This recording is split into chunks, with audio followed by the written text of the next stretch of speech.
പശുവിനെ വിറ്റ് കിട്ടിയ പൈസ കൊണ്ടാണ് കൊടുത്തത്. അപ്പൊ ഇവിടുത്തെ കാര്യം അതാണ് ഇപ്പം ബുദ്ധിമുട്ടായിട്ട് നമ്മൾ ധർമ്മസംഘത്തിലായിരിക്കുന്നത്. പക്ഷേ പോസ്റ്റ്മോർട്ടം ചെയ്ത ഒരു ദൈവത്തെയൊക്കെ കാണാൻ ആര് വരും എന്നൊരു ചോദ്യവും പ്രേക്ഷകർ ചോദിക്കുന്നുണ്ട്. ചുരുക്കി പറഞ്ഞാൽ ഗോപന്റെ കുടുംബത്തിന്റെ കാര്യം കഷ്ടപ്പാടാണ്. ഉള്ള കടവും വാങ്ങി പശുവിനെയും വിറ്റ് സകലവാര പൈസയും വണ്ടും എടുത്തിട്ടാണ് അവർ ഈ പരിപാടി മൊത്തം നടത്തിയത്. എണ്ണയിലേക്ക് തിരിയിട്ട് കത്തിക്കാമെന്ന കുറച്ച് ആൾക്കാരുണ്ടായിരുന്നു. അവന്മാരൊന്നും ഇപ്പോൾ ആ വഴിക്ക് പോലും മറ്റേ കോഴി പോയിട്ട് കോഴിൻ്റെ കൂടെ പോലും ഇല്ല എന്ന് പറഞ്ഞ അവസ്ഥ. ഈ പറഞ്ഞ ഒരു വേദിക്കാരും ഈ പറഞ്ഞ ഒരു സംഘടനകളും ഇപ്പോൾ ആ പാവങ്ങളുടെ പിന്നാലെയല്ല. കയ്യിൽ നിന്ന് പൈസ ഇട്ട് കടുവായി ഒരാളും ഇട്ട് ആ വഴിക്ക് വരുന്നില്ല എന്നാണ് മോനും അമ്മയും എല്ലാവരും പറയുന്നത്. മാത്രമല്ല റിപ്പോർട്ടർ ചാനൽ അരുണും ഇത് തന്നെയാണ് പറഞ്ഞത്. കണ്ടുനോക്കാം.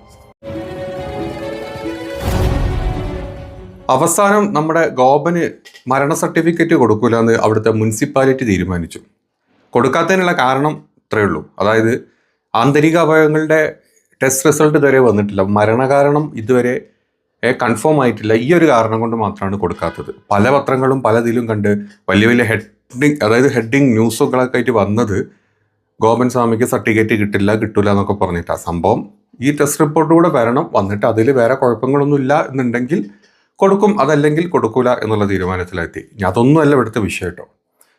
ഈ പാവം ഈ രണ്ട് മക്കളെയും അമ്മനെയും കൂടെ ഈ പറഞ്ഞ കുറേ ആൾക്കാർ അവിടെ കയറി ചെന്ന് ഈ കുത്തിത്തിരിച്ച് കയറ്റി അവസാനം അവന്മാരെ ഭ്രാന്തന്മാരാക്കുകയും ചെയ്ത് വളരെ അവിടുന്ന് ഇവിടുന്നൊക്കെ പൈസ പശുവിനെ വരെ വിറ്റ് ഇല്ലാത്ത പൈസ ഉണ്ടാക്കി 2 ലോഡ് ഭസ്മം വാങ്ങിച്ച് ഇതെല്ലാ പരിപാടികളും ആ പാവങ്ങളെ കൊണ്ട് തന്നെ കഴിപ്പിക്കുകയും ചെയ്തു. ഇപ്പം അവിടെ കേട്ട് ആരും വരുന്നുമില്ല, ഒരു ദക്ഷിണയിട്ട് കിട്ടുന്നുമില്ല, പ്രത്യേകിച്ച് കാണിക്കുക അല്ലെങ്കിൽ എന്താ പറയുക അമ്പലത്തിൽ വന്ന് ആരും ഒന്നും കൊടുക്കുന്നില്ല എന്നുള്ള പരിതാപകരമായ അവസ്ഥയിൽ കൂടെയാണ് ആ കുടുംബം പോണത്.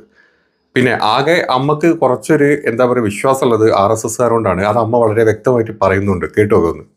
സമാധാനം തന്നെ ആരെങ്കിലൊക്കെ വരുന്നുണ്ടോ? ആൾക്കാർ സ്വാമിമാർ കൂടുതലും വരുന്നുണ്ട്.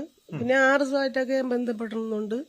പിന്നെ കൂടുതലും പിന്നെ RSസുമായിട്ടൊക്കെ ഇടപെടാന്നുള്ള ധാരണയിലാണ്. ഇന്നലെയും ഇവിടെ ക്ഷേത്രത്തിന് ഈ വിനോദയാത്രയായിട്ട് ഒക്കെ ക്ഷേത്രത്തിന് മുന്നോട്ട് കൊണ്ടുപോകാൻ ആൾക്കാരെല്ലാം തീർത്ഥാടന കേന്ദ്രം പോലെയോ തീർത്ഥാടന കേന്ദ്രമായിട്ടൊക്കെ ആൾക്കാരെല്ലാം തീരുമാനിച്ച് ഈ വരുന്ന ഞായറാഴ്ചയായിരുന്നു ഇവിടെ ഒരു കമ്മിറ്റി അവർ കൂടും RSന്റെ ഭാഗമായിട്ട്. ഇപ്പൊ കേട്ടല്ലോ, ഇവർക്ക് പ്രത്യേകിച്ച് ഒരു റോളും ഇല്ല. അതിപ്പോൾ മനസ്സിലായില്ലേ? പ്രത്യേകിച്ച് അവിടെ ഒരു സമാധി നടന്നിട്ടില്ല, അവിടെ ഒരു കാര്യം നടന്നിട്ടില്ല. ആരൊക്കെ ഈ പാവങ്ങളെ പിടിച്ച് തലയെ കയറ്റി ഇവരെ ഇല്ലാത്ത കാര്യങ്ങൾ ഇവർക്ക് പറഞ്ഞു കൊടുത്തില്ലാത്ത ഓൾറെഡി ഇവർ അന്ധവിശ്വാസികളാണെന്നുള്ളത് നമുക്ക് തുടക്കത്തിലേ മനസ്സിലായതാണ്. ആ വിശ്വാസത്തിന്റെ കൂടെ ഇതിൽ നല്ല രീതിയിൽ എണ്ണ ഒഴിച്ച് കത്തിക്കാൻ വന്ന കുറെ ആൾക്കാരുണ്ട് എന്നുള്ളത് നമ്മൾ കണ്ടതാണ്. ഈ കൂട്ടരെല്ലാവരും കൂടെ പറഞ്ഞു കേട്ടിട്ടാണ് ഈ പാവങ്ങൾ ഈ അവസ്ഥയിൽ എത്തിച്ചത്. ഇനി മോൻ പറയുന്നുണ്ട് അവിടെ ഇഷ്ടം പോലെ ആൾ വരുന്നുണ്ട്, പക്ഷേ റിപ്പോർട്ടർ ചാനൽ അവിടെ പോവുകയും ചെയ്തു. ഒരു ദിവസം മൊത്തം അവിടെ ചെലവഴിച്ചിട്ട് റിപ്പോർട്ടർ ചാനലിന് പറയാനുള്ളതും കൂടെ കേട്ടു. ആളുകൾ വരുന്നുണ്ടോ ഇപ്പോൾ ഇവിടെ? ഒരുപാട് തീർത്ഥാടകർ വരുന്നുണ്ട്. ഒരുപാട് പേര് തൊഴാൻ വേണ്ടിയിട്ട് എത്തുന്നുണ്ട്, ദൂര സ്ഥലങ്ങളിൽ നിന്നൊക്കെ എത്തുന്നുണ്ട്. ഇനി ഭാവിയിൽ കൂടുതൽ ആൾക്കാർ വരുമെന്ന് പ്രതീക്ഷിക്കുന്നുണ്ട്. ഭഗവാൻ എന്താണോ നിശ്ചയിക്കുന്നത് തീർച്ചയായിട്ടും അത് നടക്കുന്നതായിരിക്കും. ആ ഈശ്വരൻ നിശ്ചയിക്കുന്നതിനപ്പുറം ഈ ലോകത്തൊന്നുമില്ല. ജാതി മത വിഭാഗങ്ങളും വരും. എല്ലാ ജാതി മത വർഗ ഭേദ വന്യമസാനും തീർച്ചയായിട്ടും ഈശ്വരനെ തൊഴാൻ ഇവിടെ വരുന്നതായിരിക്കും. ഞങ്ങളുടെ പ്രതിനിധി അരുൺ സോളമൻ കുറേ നേരം അവിടെ ചെലവഴിച്ചു, ആരെയും കണ്ടില്ല. അപ്പോൾ വരുമായിരിക്കും എന്നുള്ള പ്രതീക്ഷയിലാണ് ആ കുടുംബമുള്ളത്. പക്ഷേ പോസ്റ്റ്മോർട്ടം ചെയ്ത ഒരു ദൈവത്തെയൊക്കെ കാണാൻ ആര് വരും എന്നൊരു ചോദ്യവും പ്രേക്ഷകർ ചോദിക്കുന്നുണ്ട്. അതൊക്കെ പ്രേക്ഷകർക്ക് ചോദിക്കാനുള്ള അവകാശമുണ്ട്, വിശ്വസിക്കാനുള്ള അവകാശം ജനങ്ങൾക്കുമുണ്ട്, അല്ലേ? നമുക്കത് അവർക്ക് വിട്ടുകൊടുക്കാം. ഇതാണ് റിപ്പോർട്ടർ ചാനലിൽ അവർ കണ്ട കാഴ്ച. അവർ കണ്ടതും അവരറിഞ്ഞതുമായിട്ടുള്ള കാഴ്ചകളാണ് അവർ ഈ പറഞ്ഞത്. സത്യം പറഞ്ഞാൽ ചെറിയൊരു സംഭവത്തിനെ കൊട്ടിഘോഷിച്ച്, ഒരു പ്രദേശത്ത് നടക്കുന്ന ചെറിയൊരു കാര്യത്തിനെ കൊട്ടിഘോഷിച്ച് ഈ പറഞ്ഞ പല VHPയോ ഹിന്ദു ഐക്യവേദിയോ അങ്ങനെ കുറേ സംഘടനകൾ അവിടെ കയറി അവരൊരു മുതലെടുപ്പ് അവിടെ നല്ല രീതിയിൽ അവിടെ നടത്തി. അതിന് ബലിയാടായത് ഈ പറഞ്ഞ പാവം ഗോപൻ്റെ ഈ മക്കളും ഈ അമ്മയാണ്. ഇവരെല്ലാവരും കൂടെ അതിലിട്ട് കോമാളി കളിപ്പിച്ചു. ഇപ്പം അവസാനം അതിലുള്ളത് കഴിഞ്ഞു. ആ 2 ദിവസത്തെ മഹാസമാധി കാര്യങ്ങളൊക്കെ കാണിച്ച് കുറച്ച് ഹൈപ്പ് കിട്ടി, കുറച്ച് നാല് വോട്ടുണ്ടാക്കാം, അല്ലെങ്കിൽ കുറച്ച് എന്താ പറയുക നമ്മുടെ ഉള്ളിലുള്ള ആ ഒരു വർഗീയത ഉണ്ടല്ലോ അത് പുറത്തെടുക്കാൻ കാണിക്കാൻ കിട്ടിയൊരു അവസരം അവർ മുതലാക്കുകയും ചെയ്തു. അവരവിടുന്ന് പോവുകയും ചെയ്തു. ഇനിയിപ്പോൾ 41ാമത്തെ ദിവസം വീണ്ടും അവർ കയറി വരും, ഈ പാവങ്ങളെ കൊണ്ട് വീണ്ടും ചിലവാക്കിപ്പിക്കും, ഇല്ലാത്ത കാര്യങ്ങളൊക്കെ പറഞ്ഞ് അവരെ സൂചിപ്പിച്ച് ഈ സത്യം പറഞ്ഞപ്പോൾ ഗോപൻ ഒരു ദൈവമാക്കി മാറ്റുന്നുണ്ട് അവിടെ എല്ലാവരും കൂടെ. പക്ഷേ ബുദ്ധിയുള്ള ആൾക്കാരില്ലേ, ആൾക്കാർക്ക് അറിഞ്ഞൂടെ അയാൾ സാധാരണ ഒരു മനുഷ്യരാന്നുള്ളത്. അതുകൊണ്ട് തന്നെ ആൾക്കാർ ഇത് അക്സെപ്റ്റ് ചെയ്യുന്നില്ല. പിന്നെ ഇവരെ സുഖിപ്പിക്കാനും ഇവരൊന്ന് പുഷ്പിക്കാനും നടക്കുന്ന കുറച്ച് ആൾക്കാർ ഇടക്കൊന്ന് വന്ന് കണ്ടുപോകും.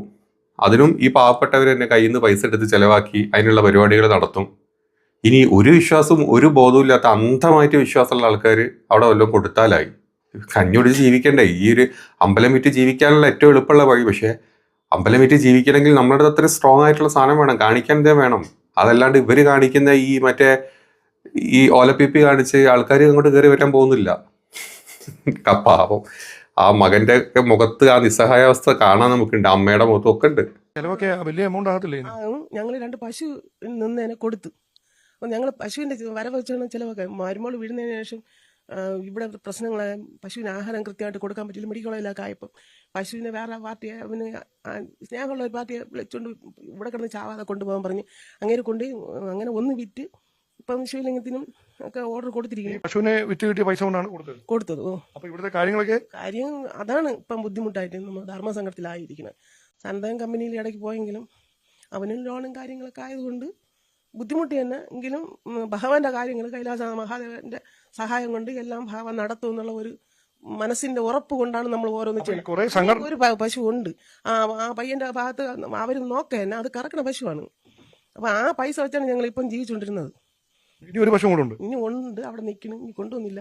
അത് ഇനി കൊടുത്താൽ നമ്മളാരും കഷ്ടമാവും. അതുകൊണ്ടാണ് ഇവിടുത്തെ കാര്യങ്ങൾ നടക്കുന്നത്. അതുകൊണ്ട് എന്ത് ചെയ്യണമെന്ന്. പിന്നെ സനന്ദന്റെ വരുമാനമൊക്കെ വളരെ മോശം, അവനും കുടുംബമല്ലേ.